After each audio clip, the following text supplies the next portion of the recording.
जगन्नाथ जय माँ लक्ष्मी। पुरी श्रीक्षेत्र अच्युतानंद किपरि नेमाल आसिले एवं सही नेमाल ग्रामटी किपरि पद्मवन नाम परिचित हैला ए सबु विषय मु आग अन्य वीडियो रे किछि कहिछि। वीडियोटी को जदि देखि नाहंती तेबे डिस्क्रिप्शन रे लिंक दिया जाइछि, आपण माने देखिपारे।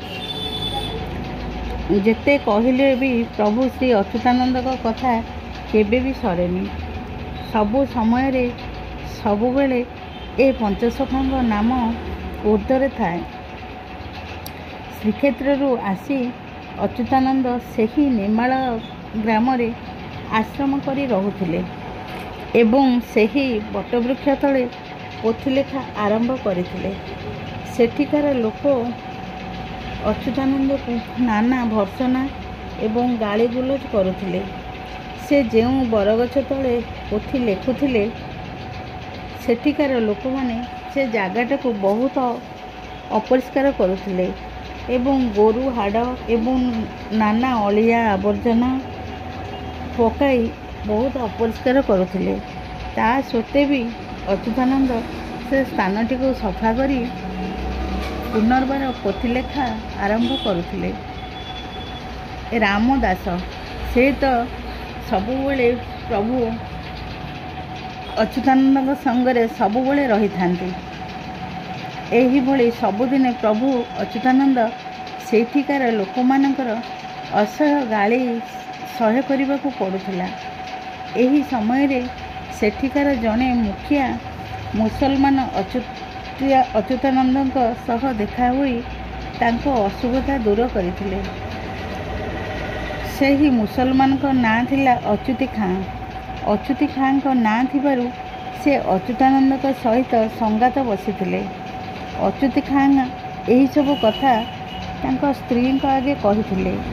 बंधुत्व थिबारु अच्युती खां को स्त्री अच्युतानंद को घर को खाइबा पई निमंत्रण करथिले। खाइबाटी गोरु मांस रे प्रस्तुत थिला। ए कथा अच्युतानंद जानी परिथिले। खाइबा पई जिबा पूर्वरु से अच्युती खां को कहिथिले कि मो खाइबा बाढ़ी कदली पत्र खंडे घोड़ाई रखिबो। अच्युती खां सेया करथिले। अच्युतानंद को कदली पत्र काढ़ी खाइला बेलू गोरु मांस रे प्रस्तुति खाद्य ता महाप्रसाद हो जाइछि एवं सेथिरे तुलसी पड़िछि। ताहा देखि अच्युती खां को स्त्री आश्चर्य हो जाइथिले एवं शुद्धभूत भावे तालपत्र पेड़ी रे उखुड़ा गजा एवं लड्डू पेड़ा इत्यादि खाइबाकू देई तांको क्षमा प्रार्थना मागिथिले। तांको सहित संगात बसिथिले। स्नान पूर्णमी दिन एही भोग अच्युतानंद को पीठरे सर्वप्रथमे अर्पण करा जाए। एहाकू पेड़ी भोग कहती। यही पेड़ी भोग मुसलमान को अच्युती खां को घर आसे। प्रतिवर्ष यही पेड़ी भोग सर्वप्रथमे भोग लगी हुए। पेड़ी भोग लगी करिया पई बहुत भक्त आसी थांती। यही ज्येष्ठ पूर्णमी रे समस्त मनस्कामना पूर्ण करी प्रभु श्री गुरुदेव अच्युतानंद भक्त मान को दर्शन दे समस्त को कोले नहीं थांती। देवस्नान पूर्णमी दिन बहुत भक्त आसी थांती। बहुत साधु संत आसी सेठारे भजन कीर्तन मध्य करि थांती। परिवारजक माने आसी मालिका विषय रे मध्य प्रवचन दियंती। सेठिकार परिवेश ज्येष्ठ पूर्णमी दिन भक्तमय हो उठे। सबुबले भक्तर भगवान। तेणु कह जाइछि भक्त देखाइला स्तंभ को स्तंभ हेल बाहार भृत्यर भृत्य परिभृत्य कोहे दिन अच्युत।